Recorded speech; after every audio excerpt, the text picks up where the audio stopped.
Hey guys, it's your buddy Brucey here, and today we're going to be looking a little bit deeper at our skills. And of course, I would like to say thank you all for getting me to the 2,000 subscriber mark. I appreciate each and every one of you that has helped me along the way. So this guide is going to be mostly focused on the PVE focus. So what we want to start off with is our hot-blooded, our well-oiled machine, and our experienced killer. Experienced killer giving, of course, your mounts 30% increased experience from kills. Hot-blooded, giving you a 300% health regeneration when it's fully leveled, of course, and the 30% reduction cost for repairing things, for items and structures. Mostly items in the PvE sense. You don't really have to repair your structures unless you get attacked by an alpha or a Rex or something like that and they chew on your wood. So, other than that, those three are the most important to start with. You go down the trees and you kind of unlock what you think is best for you. Everybody's going to have different opinions on this. This video is just my opinion. So starting off with Speedy Harvester. Speedy Harvester will get you a speed buff, and that's from like every resource that you gather. The Midas Touch, when you're using anything like a chainsaw or a pick, that will give you that chance for the Midas Touch to kick. So you have that 6% chance to make the nodes last longer and everything like that. And finally, Tracker. Tracker at first glance is like, oh, that's for PvP, tracking enemy players and tames and seeing enemy structures. But the last one, the resource nodes, that is amazing, especially when you're trying to get these skills done. So we'll go into that a little bit further later on in the video on why I think those three are the best three to go for. Following that is strong back, reducing structures. Weight is very vital, but it's not as vital as the first ones that I have unlocked right now. Mass production, getting extra ammo once in a while is super cool, but it's not vital. And then telekinesis that you get afterwards on this path as well. Telekinesis is it's kind of buggy. I've used all of these skills now. You can mind wipe and redo all the skills. Telekinesis works sometimes. It's pretty cool when it works, but it doesn't always work, and that's the main problem with telekinesis. Is if it worked 100% perfectly every time, then telekinesis would probably be my number one skill to have on this list for active skills. But if it worked, it'd be great. Unfortunately, it just doesn't all the time. For that, we have Bloodlust and Barbed Blades. Sorry, those two are both melee focused. I almost feel like with the way Wildcard is pushing towards melee builds, with the item traits and these two traits here, or these two skills, I feel like there's going to have to be something to do with melee weapons coming up in Lost Colony. At this point in time for PvE, Bloodlust and Barbed Blades are just not worth grabbing right away. This is get this later on after you have a whole bunch of skills. Same with Cursed Reflection. Cursed Reflection can be super cool in a boss fight, but you only have it for 4 seconds. 4 seconds in a boss fight is like one bite from the dragon or something like that. So 50% of damage for that. It's not really worth the 13 skill points to unlock at this point in time. Maybe later on this will become more valuable, but at this point, unless they buff it, like 4 seconds is not long enough. Give me 10 seconds. Give me 15 for 50%. That would make it more viable in use.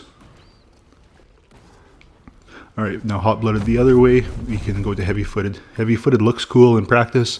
30% reduced fall damage and like the pushback, it's okay. Like, how often are you jumping into enemies though? You shouldn't be jumping into enemies and knocking them back. That's silly. So the 30% reduced fall damage is all you're really looking for at heavy-footed. Smoke Magician is super cool in practice. Like, I know it looks like it's strictly a PvP thing when you like, oh, it just breaks you out of bolas and plant species traps and everything like that, and bear traps. But the last part, it breaks aggro from creatures while you remain in the smoke. Think about taming bees or taming Oranios down in the cave or something along those lines. Any passive tame where the creature gets mad at you when you touch it, this is going to break that aggro. So, especially with bees, like that's what really gets me so excited about the Smoke Magician. Like, I can bump into the bees and I can still tame them. And Spirit Rush is super cool as well.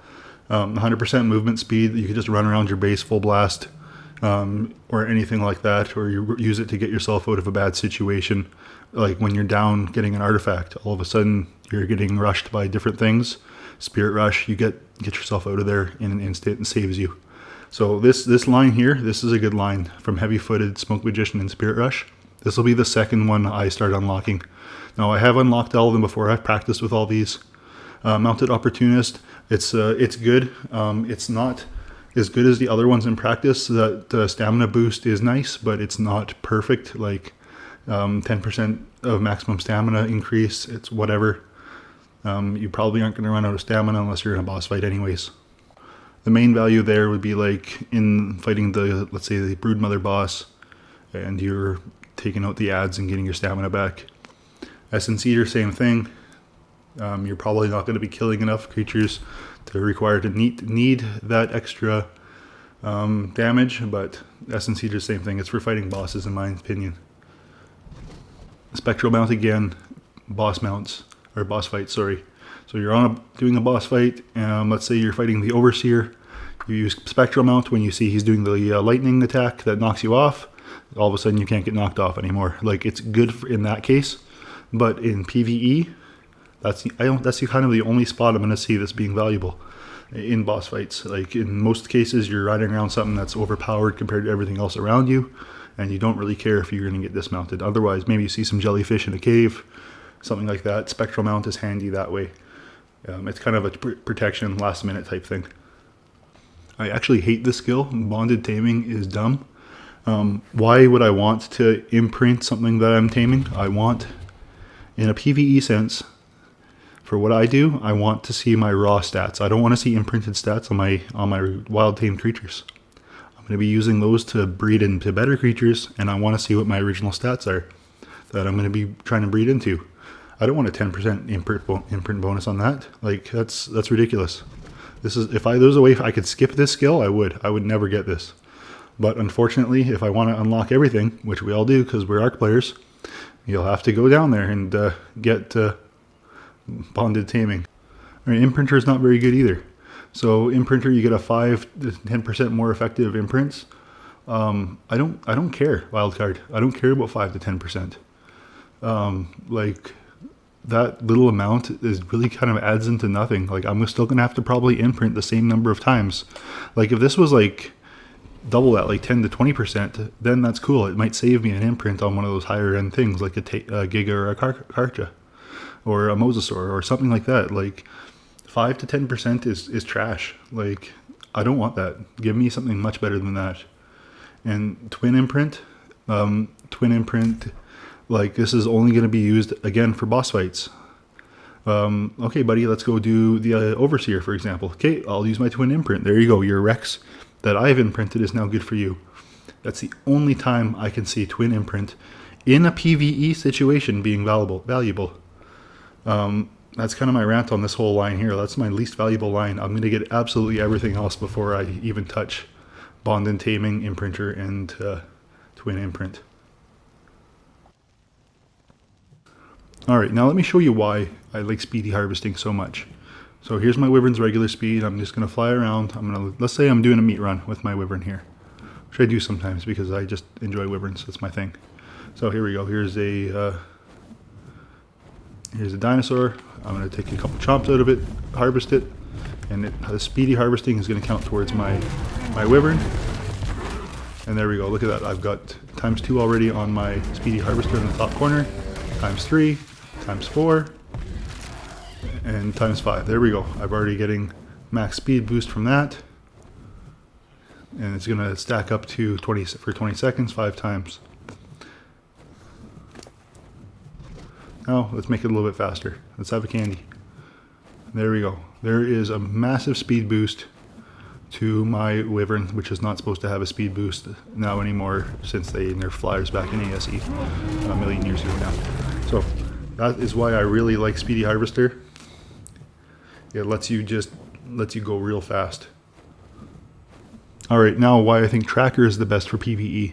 So there we go. I just activated Tracker, and let's just show how it works as I fly past this little base here and up this mountain with some metal nodes on it. So obviously I see the metal nodes, but now I really see the metal nodes. They're indicated everywhere, all over for me. Oh look, there's crystal. Before I can even see them, I know crystal's there. I know where all the metal is instantly. everything like that. This works underwater. This works for most resources that you'd be really going for, everything but wood and stone and stuff like that. But like, it just gives you a massive advantage, especially imagine you're underwater with a Dunkleo and you're like, oh, where's my metal nodes? I can't see them very well. Oh, look, there's some oil. I can see it super well because I've got tracker enabled. So tracker is awesome for PVE. So that's why it's my #1 recommended one for PVE. All right, in conclusion, as they say, in my opinion, the order you should get things in is start with hot-blooded, get experienced killer, then well-oiled machine, then you go down, you get your speedy harvester, your Midas touch, and then tracker. That's how you should start, in my opinion. It'll help you get everything else with the skills. Following that, you should get heavy-footed and then smoke magician. And afterwards, go for your mounted opportunist and essence eater. And then finally, go over here and get strong back and then mass production. Not as valuable. And then get your spirit rush, get your spectral mount. I guess you might want to I'd get telekinesis before I got the other ones. And then finish off with curse reflection. And then I guess if you have time, you can get these garbage ones down here at the bottom. Only if you've got time though. And remember, this is all just my opinion. If you guys disagree with it at all, leave me a comment below. Tell me why you think I'm wrong or why I'm an idiot or whatever. Just let me know what you guys think. I've kind of played with all of these skills using mind wipes, because you can mind wipe and get new skills and all that kind of stuff and re-go down different routes. But this is what I'm going to do. This is what I recommend you can do. If you're a free person, you do what you want. I don't really care. But I'm just trying to help out new players or people who are looking to actually get help. So get your Speedy Harvester, get your Midas Touch, tracker, start that way for sure, because that will help you get more skills, because the other ones aren't as vital as getting those resources, especially when you start getting quests like collect 250,000 metal and all that kind of garbage that I'm stuck on right now. So yeah, let me know what you guys think. Alright, today is Tuesday, July 1st. Thanks for watching, everybody. Happy Canada Day to my fellow Canadians. And for everybody watching soon, I will be doing, I'm going to call it Brucey-M Buds. We're going to do some PVE together, hopefully on Ragnarok. So watch out for my live streams. That's where I'm going to be sending out invitations to the tribe and everything like that. See you guys later.